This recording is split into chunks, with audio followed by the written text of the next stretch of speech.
Hello, I'm with Tevye, Maltal, Zaitel, Hava, and Golda. Have you ever wondered where we come from? Are we here because of a divine creator?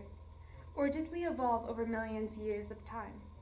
Believe it or not, despite all the scientific discoveries, nearly 40% of Americans still believe that humans come from exactly described as religious texts.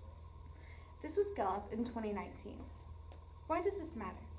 Well, understanding both views will give you a bigger picture of world beliefs and develop better discussions.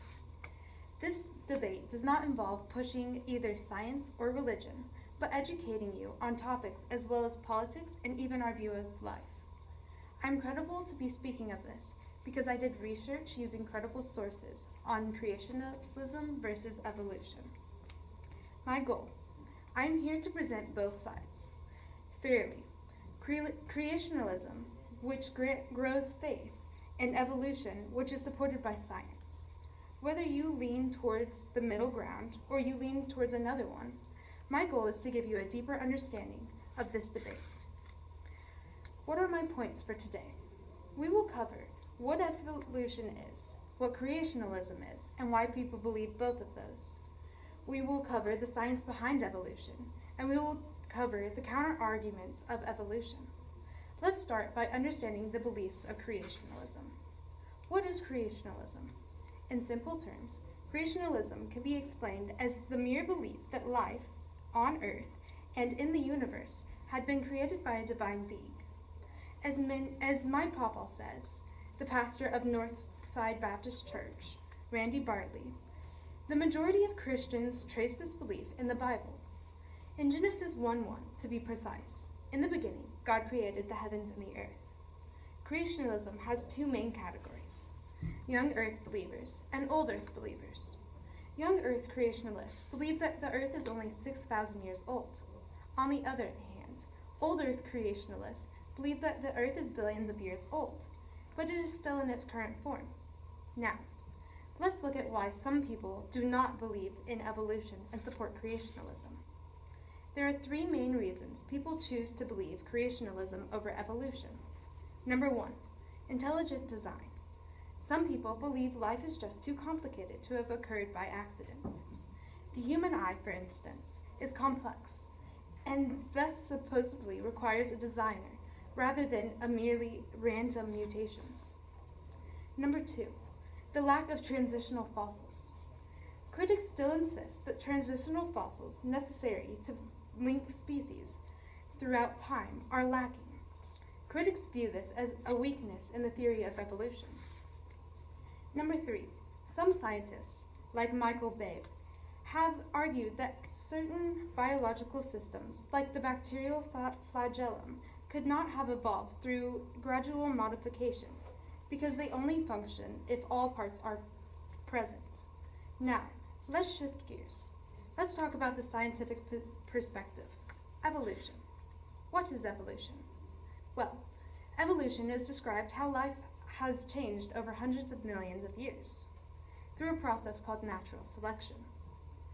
That is the original argument of Charles Darwin in his book titled The Origin of Species, which was first published in 1859. He wrote right after rereading the essay of Principle of Population, an influential text by the British philosopher Thomas Matthews. There are three main pieces of evidence backing the idea of evolution. Number one, the Smithsonian Research Center states the transitional fossils found so far have been many. Among them are the Archaeosaurus, a bird that is related to the dinosaurs. Smithsonian Research Center also gives us the stats for our next piece of evidence. Humans share 98% of our DNA with chimpanzees.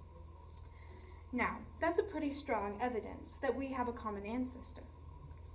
And lastly, we are in fact able to observe evolution at everyday present time. Bacteria evolves resistance to antibodies, for example. Scientists have answers for these other claims to be. Let's hear the counter-arguments for evolution. There are three main counter-arguments. Number one, with new discoveries continuing to fill in the missing pieces, making the case for evolution even stronger. Number 2, evolution happens in real time. We observe evolution in action like bacteria evolving to resist antibodies. If small changes happen in just decades, what will happen in millions of years? Number 3, genetics. Modern genetic research has common ancestries. Our DNA has similarities with other primates and are just hard to ignore. So where does this leave us? Well, the main points we went over today are: creationism is based on faith and historical religious texts. Evolution is based by scientific evidence. Creationists do not believe life can be by accident, and scientists counter with fossils, genetics, and observations. This is not only a scientific dilemma, but it is about faith, meaning, and our place in the universe. Whether one believes in creationism, evolution, or a mix of both, understanding different perspectives can help us to dive deeper into more meaningful conversations. I leave you with this: no matter where one stands, it is the search for truth that makes us human.